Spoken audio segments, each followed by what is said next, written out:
This is Watchers Paranormal. I am your host, The Watcher. Tonight's episode asks a terrifying question. What if the ocean remembers the moment you die? Gather round, I have a story to tell. The Azores are unlike anywhere else on Earth. 9 volcanic islands scattered across the Atlantic Ocean. Cliffs rise over a violent surf. Steam escapes from cracks in the earth. Villages cling to hillsides older than memory itself. And the people there carry stories. Stories about things in the fog, voices in the ocean caves, shapes seen beneath the water during storms. Most people dismiss those as tales until they hear about Lover's Leap. On the island of San Miguel, there's a coastal gorge, unofficially called Lover's Leap. It isn't marked on tourist maps. There's no signposts, no railings, just a narrow cliff overlooking a violent drop into jagged volcanic stone and into the dark Atlantic water. That night, a couple walked to the cliff. Friends said their relationship was volatile, passionate one moment, explosive the next. That night the rain swept across the cliffs in sheets, visibly nothing there, just sheets of water pounding across the ocean and the cliff. Around 11 p.m., a nearby farmer heard shouting over the storm, a man, a woman, and then screaming. Not fear at first, but anger. The argument began during the walk. She was accused of planning to leave him. She accused him of controlling her. The fight escalated until they stopped near the gorge. Pacing near the edge, shouting to the wind, then suddenly he slipped. At least that was her story. But the farmer who heard the argument claimed something else. He told authorities he heard him yell one sentence just before the scream. "Don't let me fall." That sound has haunted the farmer for years.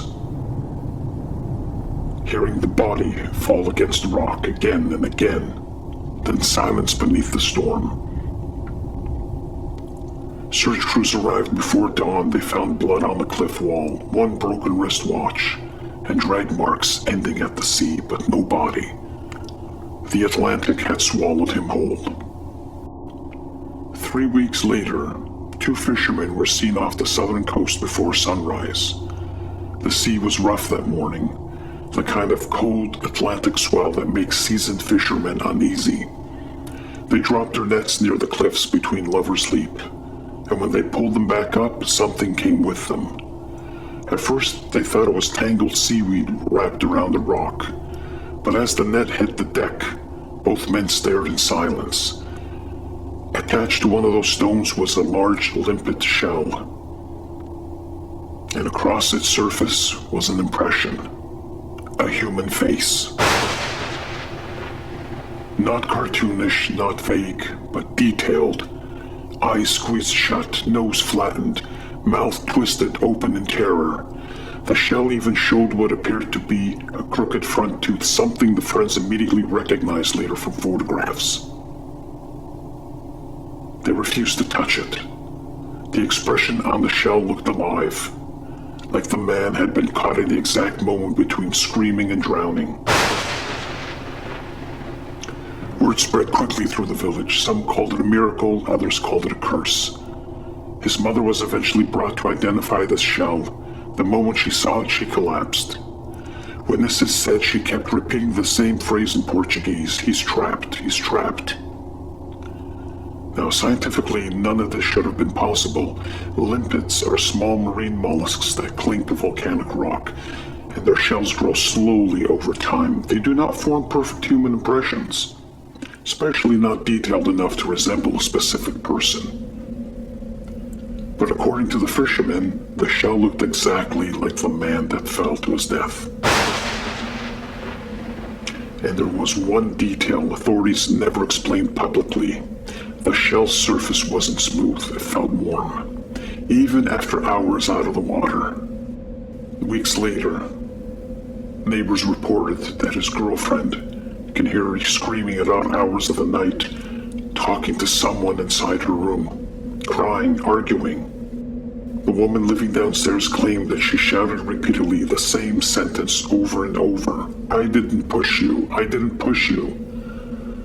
But no one had accused her of pushing anyone, not officially.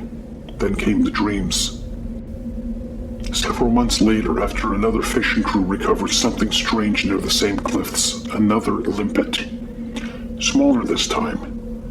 And according to the men who found it, the face on the shell was changing.